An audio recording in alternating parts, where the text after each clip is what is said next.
বক্রেশ্বরে পুজো দিয়ে আহমেদপুরের ধিক্কার মিছিলে যোগ দিতে যাওয়ার সময় বাইক আরোহীকে ধাক্কা মারার অভিযোগ উঠল দিলীপ ঘোষের কনভয়ের বিরুদ্ধে। আর তারই প্রতিবাদে রবিবার 18ই অগস্ট সকাল থেকে সিউড়ির করিকদেহায় রাস্তা অবরোধ করে বিক্ষোভ দেখালেন তৃণমূল কর্মীরা। আহত মহিলাকে তড়িঘড়ি নিয়ে যাওয়া হয় সিউড়ি সুপার স্পেশালিটি হাসপাতালে। জানা গিয়েছে রবিবার সকালে বক্রেশ্বর থেকে দিলীপ ঘোষের কনভয় যখন আমোদপুরের দিকে যাচ্ছিল, সেই সময় এক দম্পতি বাইকে করে সিউড়ি হসপিটালের দিকে যাচ্ছিলেন। এক রোগীকে তারা দেখতে যাচ্ছিলেন। অভিযোগ, করিকধার মদের দোকান মোড়ে ওই বাইক ধাক্কা দিয়ে চলে যায় দিলীপ ঘোষের কনভয়। বাইক নিয়ে ছিটকে পড়েন দম্পতি, কিন্তু তারা পড়ে গেলেও দিলীপ ঘোষের কনভয় দাঁড়ায়নি বলে অভিযোগ। সমান গতিতে ওই এলাকা থেকে বেরিয়ে যায় কনভয়। তারপর স্থানীয় মানুষ ওই মহিলাকে উদ্ধার করে ভর্তি করেন সিউড়ি হাসপাতালে। আর তারপরই মদের দোকান মোড়ে রাজ্য সড়ক অবরোধ করেন স্থানীয় তৃণমূল কংগ্রেসের সদস্যরা। আমরা শুনে নেব তৃণমূল নেতা জয়দীপ মুখার্জি কি বলছেন। এখানে দিলীপ ঘোষের গাড়ি কনভয় যাচ্ছিল, একজন সাধারণ মানুষকে মহিলাকে গাড়িতে ধাক্কা মেরে পালিয়ে গেল। গাড়ি যে দাঁড়িয়ে মানুষটাকে তুলে কিছু কিছু ওসব ব্যাপারও নাই, মানুষটাকে ফেলে দিয়ে পালিয়ে গেল। এইটাই হচ্ছে ভারতীয় জনতা পার্টি বিজেপির চরিত্র। ওরা আবার কি বলে যে মমতা ব্যানার্জি নামে কুৎসা রটায়, অন্য লোকের নামে কুৎসা রটায়, রাজ্য সরকারের নামে কুৎসা রটায়। ওরা আগে নিজেদের চরিত্রটা ঠিক করুক। একজন পথচারীকে চাপা দিয়ে চলে যাচ্ছে, তারা কিসের জানে না। তার পরিপ্রেক্ষিতে সাধারণ মানুষ পদবরোধ করেছে, সাধারণ মানুষ পদবরোধ করেছে এই কারণেই যে যদি ওই মহিলাটাকে হাসপাতালে ভর্তি করা হলো, মহিলাটার যদি কোনো কিছু অসুবিধা হয় তাহলে দিলীপ ঘোষের নামে এফআইআর করা হবে এবং এই মহিলার সমস্ত ট্রিটমেন্টের ব্যবস্থা করতে হবে।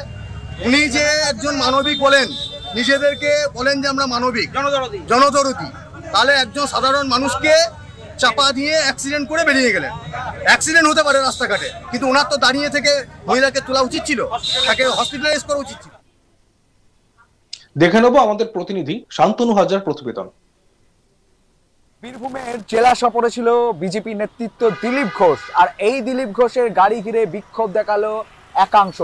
ঘটনাটি ঘটেছে এদিন বক্রেশ্বরে যে সতীপীঠ রয়েছে, সেই সতীপীঠ থেকে পূজা অর্চনা করে সিউড়ি করিকধার রোডের কাছে একটি দুর্ঘটনা ঘটে। দিলীপ ঘোষের থাকা সামনের গাড়ি একটি পুলিশের গাড়ির সাথে, সেই পুলিশের গাড়িটি অভিযোগ স্থানীয়দের যে ওই পুলিশের গাড়িটি তাদের কথায় যে দিলীপ ঘোষের যে কনভয়ে রয়েছে সেই কনভয়ে এক বাইক আরোহী ও মহিলাকে ধাক্কা মারে এবং সেই মহিলাকে কিন্তু ওই মুহূর্তে ছেড়ে চলে যায়। এমনটাই অভিযোগ তুলে কিন্তু দিলীপ ঘোষের গাড়ি আটকে, সিউড়ি করিকধাতে দিলীপ ঘোষের গাড়ি আটকে স্থানীয়রা বেশ কিছুক্ষণ ধরে বিক্ষোভ দেখায়। পরবর্তীতে পুলিশ এসে ঘটনার নিয়ন্ত্রণ আনে এবং দিলীপ ঘোষকে ছেড়ে দেওয়া হয় বিক্ষোভের মুখ থেকে। এবং বিক্ষোভের মুখ থেকে দিলীপ ঘোষ সোজা চলে আসেন আহমেদপুরের একটি জনসভায় যোগদান করা, যেখানে দেখা গিয়েছে যে আরজিকর কাণ্ড নিয়ে যেখানে জনসভা পথসভা ছিল দিলীপ ঘোষের, সেই প্রোগ্রাম কর্মসূচিতেই তিনি কিন্তু যোগদান করেন। রীতিমতো আরো একটি জিনিস বারবার বিজেপির তরফ থেকে, তৃণমূলের তরফ থেকে অভিযোগ রয়েছে যে দিলীপ ঘোষের কনভয়ে মহিলাকে ধাক্কা মেরে কোনোভাবে মানবিক রূপ না দেখিয়ে তিনি কিন্তু চলে যাচ্ছিলেন, তাই তারা ক্ষোভে ফেটে পড়ে গাড়ি আটকিয়েছেন। তবে ভারতীয় জনতা পার্টির তরফ থেকে তাদের কথা, তারা যেভাবে তৃণমূল যেভাবে মুদ্রা সরেছে, তৃণমূলের বিরুদ্ধে তারা বলছেন যে দিলীপ ঘোষের কনভয়ে না, সামনে রাজ্য পুলিশের যে পুলিশ গাড়ি, সেই পুলিশ গাড়িটি ধাক্কা মারে।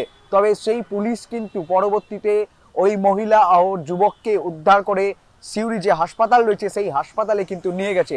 রীতিমতোই যে দিলীপ ঘোষের কনভয়ে দুর্ঘটনা শিকার হয়েছিল বা দুর্ঘটনা ঘটিয়েছে তা কিন্তু ভারতীয় জনতা পার্টির তরফ থেকে একেবারে অস্বীকার করছে। এমনটাই কিন্তু অভিযোগ একের অপরকে, একদিকে তৃণমূল অভিযোগ করছে দিলীপ ঘোষের কনভয়ে দুর্ঘটনা ঘটিয়েছে, অন্যদিকে ভারতীয় জনতা পার্টি অভিযোগ করছে যে পুলিশের গাড়ি দুর্ঘটনা ঘটিয়েছে। যদিও এরপর নির্ধারিত জায়গাতেই সভা করেন দিলীপ ঘোষ, এদিকে কেষ্টর করে দিলীপ ঘোষের বিস্ফোরক মন্তব্য। আরজিকর প্রসঙ্গে পশ্চিমবঙ্গ ব্ল্যাক স্পট হয়ে গিয়েছে বলে মন্তব্য করলেন বিজেপির প্রাক্তন সভাপতি দিলীপ ঘোষ। আরজিকর হাসপাতালে ভাঙচুরের ঘটনা শুভেন্দু অধিকারীর পরিকল্পনা বলে দাবি করেছে তৃণমূল। এ প্রসঙ্গে দিলীপ ঘোষ বলেন, আগে নিজেদের এমপি এমএলএদের বাঁচান, তদন্ত করুন উনি, এমনিতেই সিবিআই তদন্ত করছে, দোষীদের আড়াল করছেন কেন? ওনার মিছিলে তার উত্তর মিলেছে, সত্য গোপন করার চেষ্টা করা হচ্ছে, সিপিএম বিজেপির ঘাড়ে দোষ চাপানো হচ্ছে। এত বড় নৃশংস ঘটনায় দোষীদের সাজা না দিয়ে নাটক করছে তৃণমূল। 2 দিন ধরে বীরভূম জেলা জুড়ে দিলীপ ঘোষ রয়েছেন। কলকাতার আরজি কর হাসপাতালের কাণ্ড নিয়ে আহমেদপুরের বড় কালীতলায় পথসভা করেন তিনি। আমরা শুনে নেব দিলীপ ঘোষ কি বলেছেন। আজকে পশ্চিমবঙ্গের একটা ব্ল্যাক স্পট, সেটা নিয়ে শুধু পশ্চিমবঙ্গ নয় সারা দেশ তথা বিশ্বের মধ্যেও আলোড়ন তৈরি হয়েছে। এই নৃশংস হত্যা একজন মহিলা ডাক্তারের, এটা সভ্য জগতের কলঙ্ক এবং এর পিছনে বিরাট চক্রান্ত আছে। আমরা আগে থেকে বলছিলাম, সেটা ধীরে ধীরে প্রমাণ হচ্ছে। সন্দীপ ঘোষ প্রিন্সিপাল, যাকে মমতা ব্যানার্জি আঁচল দিয়ে বাঁচাবার চেষ্টা করছেন, তাকে সিবিআই করেছে, সব তথ্য আসবে। আর আরজি করের গন্ডগোল আজ নয়, বহু বছর ধরে। এর আগেও কয়েক মার্ডার হয়েছে, মহিলা পশুষ ডাক্তার দেখানো হয়েছে। এখন দেখা যাচ্ছে পুরোপুরি যারা ওখানকার এই অনিয়মিততা বা অন্যায় করে অপকর্ম, তারা সব টিএমসির শেল্টারে আছে। আর ধীরে ধীরে টিএমসির এমএলএ এমপিরা দেখছে তাদেরকে সাপোর্ট করছে। মমতা ব্যানার্জি প্রাণ লাগিয়ে দিয়েছেন বাঁচাবার জন্য দুষ্কৃতকারীদেরকে। বিশেষ স্বার্থে, কেন? খালি টাকা পয়সা? আমার মনে হয় এখন সরকারের প্রাণ ভ্রমণটা আরজি করে লুকিয়ে আছে। তার নেতারা কোটার সিটে ছেলে মেয়েদের ভর্তি করেছেন, তারা ডাক্তারের এখানে চাকরি করছে। 2 জন নেতার ছেলে এখনো ওখানে আছে।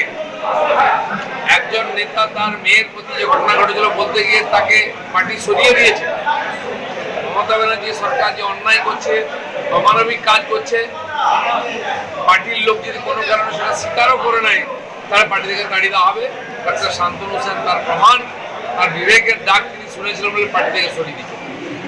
যে পার্টির নেতারা চোখ বন্ধ করে মমতা ব্যানার্জিকে সাপোর্ট করছেন, তারা দেখে রাখুন, বাংলাদেশে এই নেতাদেরকে পায়ে দড়ি বেঁধে ঝোলানো হয়েছিল। এরা সমাজ বিরোধী। কালকে আমি দেখলাম মমতা ব্যানার্জি মিছিল করছেন, কার বিরুদ্ধে করছেন আমরা বুঝতে পারলাম না। তার বহু সেলিব্রিটি এমএলএ এমপি তার সঙ্গে দাঁড়িয়ে ছবি তুলছেন। আমি সেই মহিলা সেলিব্রিটিদের জিজ্ঞেস করতে চাই, আপনার বাড়ির মেয়েটির সঙ্গে যদি এই হতো, আপনারা কি করতেন? ছবি তুলে দেন মুখ্যমন্ত্রীর সঙ্গে? তিনি অন্যের ঘাড়ে দোষ চাপিয়ে নিজে বাঁচতে চাইছেন। আপনাদের কি বাধ্যবাধকতা আছে? যদি মনে হয় ফাঁক আছে, যান ও মহিলা ডাক্তারের বাড়িতে তার বাবা মার সঙ্গে দেখা করে আসুন, কি চলছে ওদের সঙ্গে। আপনারা কবে এর বিরোধিতা করবেন? যখন আপনাদের সঙ্গে এরকম ঘটনা ঘটবে। আজ সারা পশ্চিমবঙ্গের লোকের চোখের জল। আজ টিএমসির নেতারা কোথাও সিপিএম, কোথাও বিজেপির ঘাড়ে চাপিয়ে দিচ্ছে। এত বড় নৃশংস ঘটনায় দোষীকে সাজা না দিয়ে তথ্য গোপন করা হচ্ছে, সিবিআই না আসুক তার চেষ্টা হচ্ছে, বাড়ি ভেঙে দেওয়া হচ্ছে, সাসপেন্ড করা হচ্ছে, ট্রান্সফার করা হচ্ছে ডক্টরদেরকে বন্ধ করার জন্য। কিন্তু এটা ভুলে গেলে চলবে না, যেমন বাংলাদেশের সাধারণ মানুষরা এগিয়ে এসেছিল, এই পশ্চিমবঙ্গের সাধারণ মানুষ। দেখতে থাকুন আজ তাক বাংলা, সাবস্ক্রাইব করতে ভুলবেন না।